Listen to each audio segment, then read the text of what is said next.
Yes mates, how's it going? My name's Lee and welcome back to the channel. So in today's video, we're going to go from my pre-season watch list, highlighting a few different players and a few different teams. Who's caught my attention? Who's a little bit overhyped? Watch the video to find out. If you haven't subscribed to the channel, please subscribe. Nice little click down below. One little click, mate. Please, mate. Helps me out a ton. Anyway, let's rock and roll.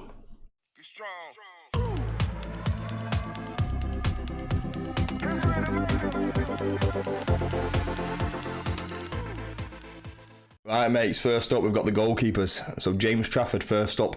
He looks set to be Burnley's number one. They paid 19 million for him. He didn't concede a goal throughout the full under-21 tournament. He even made a last-minute penalty save in the final to win them the tournament. Burnley surprised a lot of people this season, and I think you need to forget how Burnley was under Sean Dyche and kind of realise they are this possession-dominated team. They're quite attacking. They don't concede a lot of chances. They don't concede a lot of goals.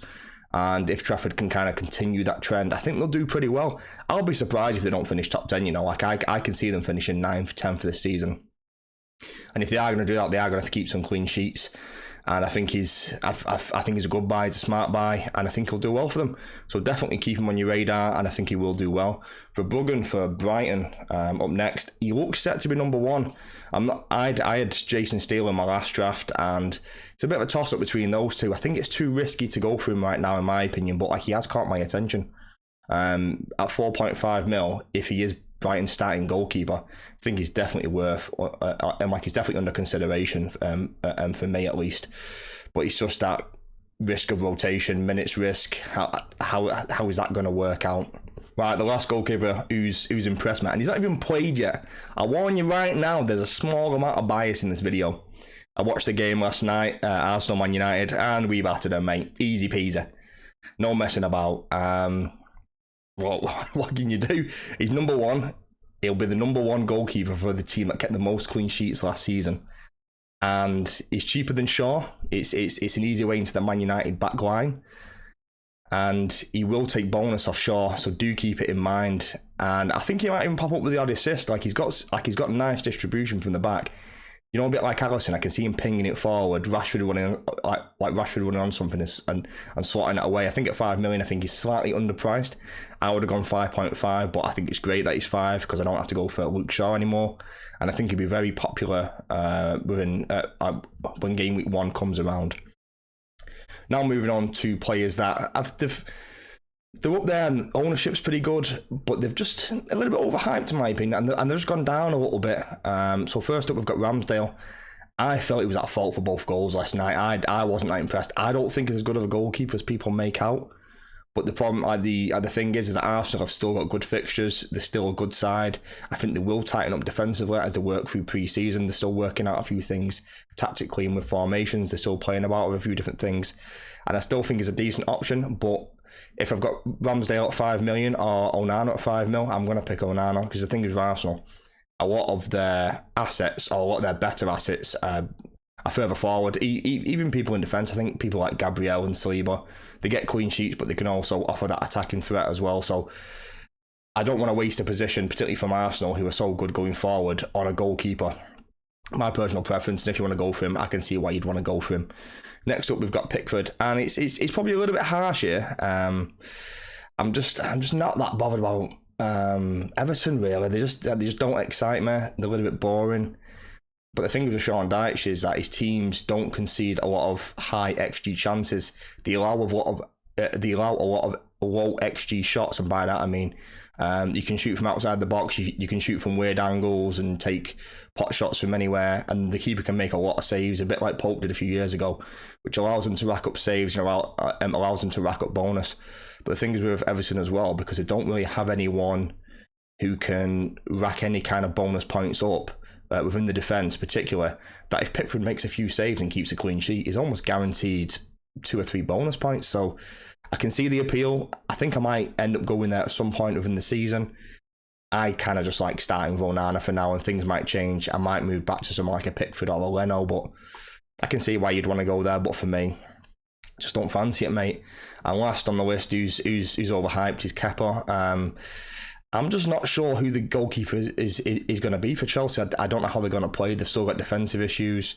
I seen Fofana get injured again. I don't know how they're going to work out. They conceded 3 against Brighton, and I know it was a pre-season friendly, but their attack just looks so much better than the defence, although a few defenders did catch my eye, which I'll move on to in a moment. But I'm just not that bothered about them, and I don't see me kind of going for them, particularly Kepa. I don't know why you would. I think for that price, I would look at someone.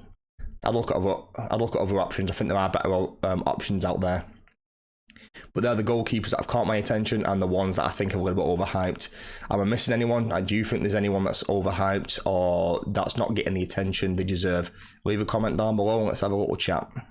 So these are some of the defenders that have caught my attention or are a little bit overhyped and I've gone down in terms of my grading and I'm not looking at them as much. So first on the list, who's shot right up is Destiny Udogie. He scored a goal the other day. It looks like he's going to be utilised a lot more this season. Sessegnon is injured. Not sure what's happening with Perisic. Udogie looks like he's going to be the starting left back for Spurs in a more attack orientated team, trying to utilise those wing backs. That's how Ange likes to play, and I think he will be highly utilised within that Spurs system. If you look at his stats from last season, he was relatively involved in goals. I think got something like 5 or 6 assists and a few goals as well, so I think he will be involved in the goals. He is a solid option from left back, and he's someone that's definitely caught my eye. Colwill, with Fofana being injured, I think he's done his ACL from what I read. It's a real shame for him. I think Colwill will be starting centre back for Chelsea. Assuming things don't change, I know they've got Badashile and a few others as well. So things might change between now and then, but as of right now, I do like him as a centre back. I watched him in the under-21s and he was just an absolute monster. Like by far and away. He was like men against boys. Like he was mad. Like even his penalty giveaway in the final. It's one of them. It's probably a penalty, but he's just so much. He's so much stronger than the rest of them. He's so physical. He's so quick and powerful. He just kind of pushed him aside and caught him a little bit. It's one of them. Like sometimes they get given, sometimes they don't. And if he does start for Chelsea, it's looking that way, then it could be a real option moving forward, especially for that 4.5 million bracket, playing for one of the supposedly top 6 sides. It's easy to see why you'd want him. Which brings me on to Gusto as well.